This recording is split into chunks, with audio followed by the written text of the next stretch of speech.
Hello, আসসালামু আলাইকুম। আজকে আমি হালিম মিক্স তৈরি করব। প্রথমে আমি হালিম মিক্সগুলো একটু গরম পানি দিয়ে ভিজিয়ে রেখেছি। এখন 10 থেকে 15 মিনিট ভিজিয়ে রাখতে হবে। আমার প্রায় সময় কাছে এসছে, 15 মিনিট হয়ে যাচ্ছে। তাই আমি একটা প্যানে কিছু পেঁয়াজ দিয়ে দিব। বেশ অনেকখানি পেঁয়াজ দিব। অর্ধেক আমি বেরেস্তা করে উঠিয়ে নেব, অর্ধেক রেখে দেব। তো পেঁয়াজটা একটু বেরেস্তা হতে সময় লাগবে।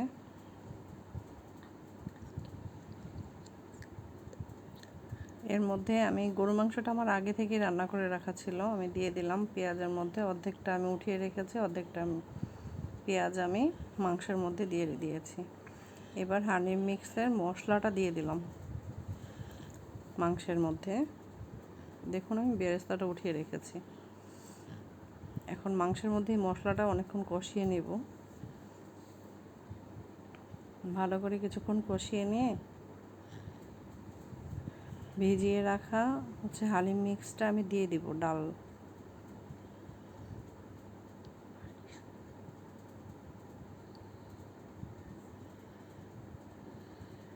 এখন কিছুক্ষণ এটা কষিয়ে নেব।